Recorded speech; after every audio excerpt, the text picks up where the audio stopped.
All right, you guys, in this video today, I'm going to show you guys how to replace an instrument cluster on a 2003 to 2006. This is a Yukon Denali, but any Suburban, Tahoe, Yukon Denali, Yukon, Silverado, Sierra truck, anything like that. This one here, so we can see half the gauges don't even work. Temp gauge isn't working, trans temp, and a couple others. So we're gonna put a new used cluster in this. This one I picked up from my local junkyard. It has close to the same miles. The lens was all messed up, so I'll also show you guys how to swap out the lens. So the first thing you're gonna do is you need a pair of hands, 7mm socket and ratchet, or a screw type or screwdriver type like this, and a pair of feet. If you don't have any of those things, I'm sorry. Good luck. So first thing you're gonna do is put on your parking brake. Not sure if that works. This is a customer's vehicle. This isn't one of my personal vehicles. So anyway, then what you're gonna do is you're gonna come back here. You're gonna drop your steering wheel all the way down, then turn the key to the sort of run position, I guess, or accessory mode, and put the shifter all the way down.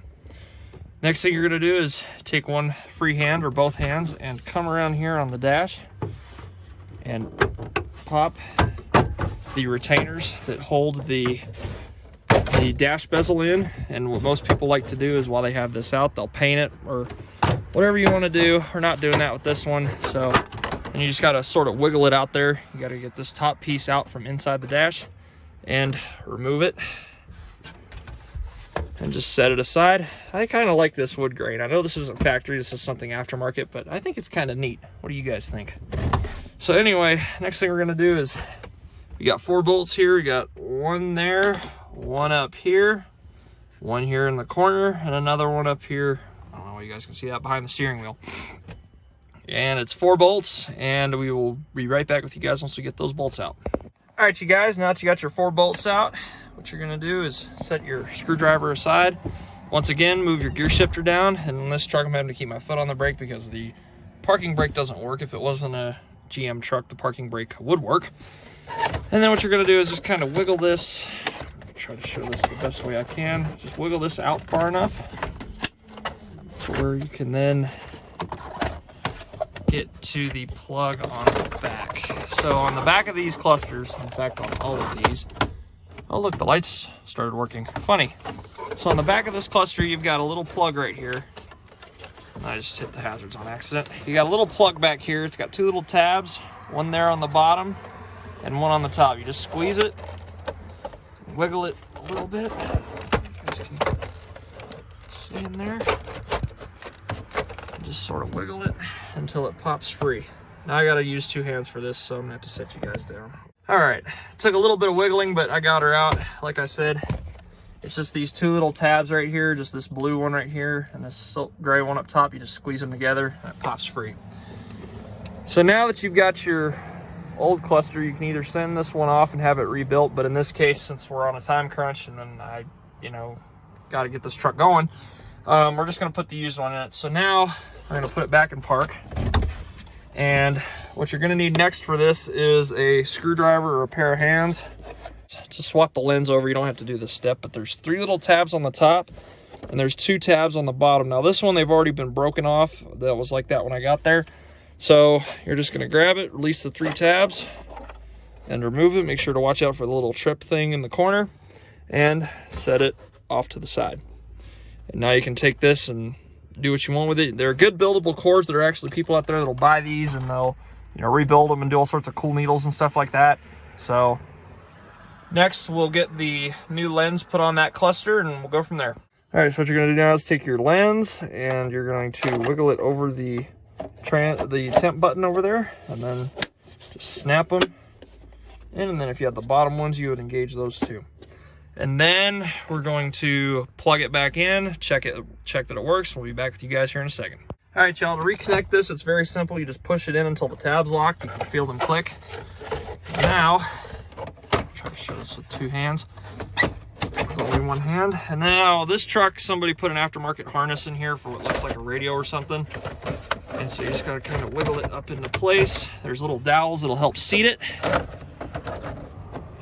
you go, so you guys can see that.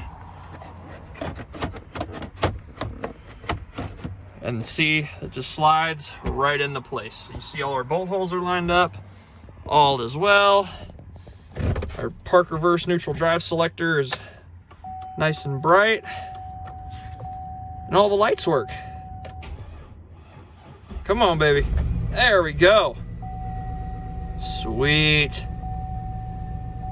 And now we have a functional cluster again.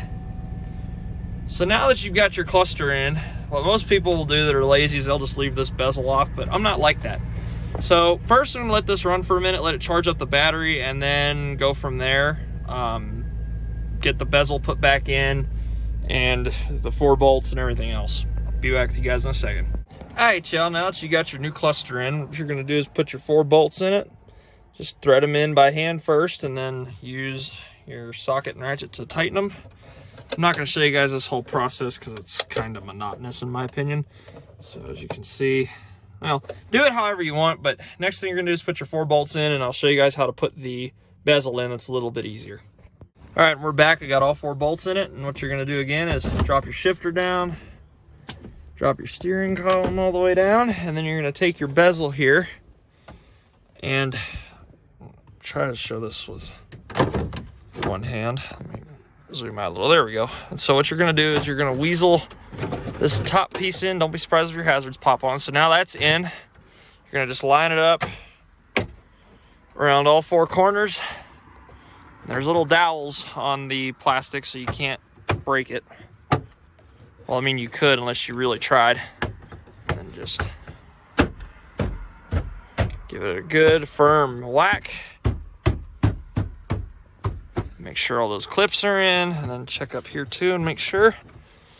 And now you can say that you've saved yourself $400 by replacing your own instrument cluster.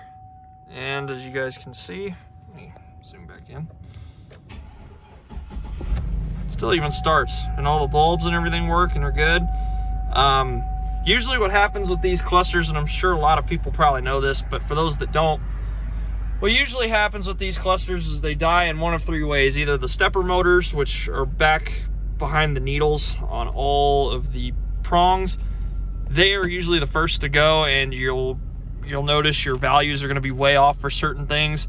Then usually what goes next are the solder connections on the back by where it meets the circuit board, and then that kills the light bulbs, which then takes all your security lights and all that with it.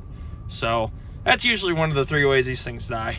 But yeah, so that's how you change an instrument cluster in an 03 to 06 GM truck. We'll probably be doing a few more videos with this truck in the future. I got to get a steering wheel for it.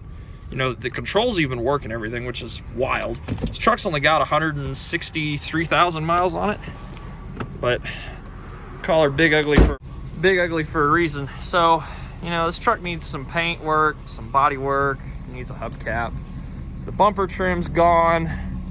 She's been loved to death, as we call it. So I'll show you guys a few more videos on this thing, how to make this not look quite so beaten. I got a fender for it over there, so we're going to show you guys how to replace a fender. I got a door coming for it, so we can show you guys how to replace a driver door and how to swap the panel over and everything. We may even be putting a front bumper and a grill on this because this one is kind of broken in here, but anyway, maybe even some new headlights. We'll see. So y'all make sure to like, comment, subscribe, and stay tuned for more. Later.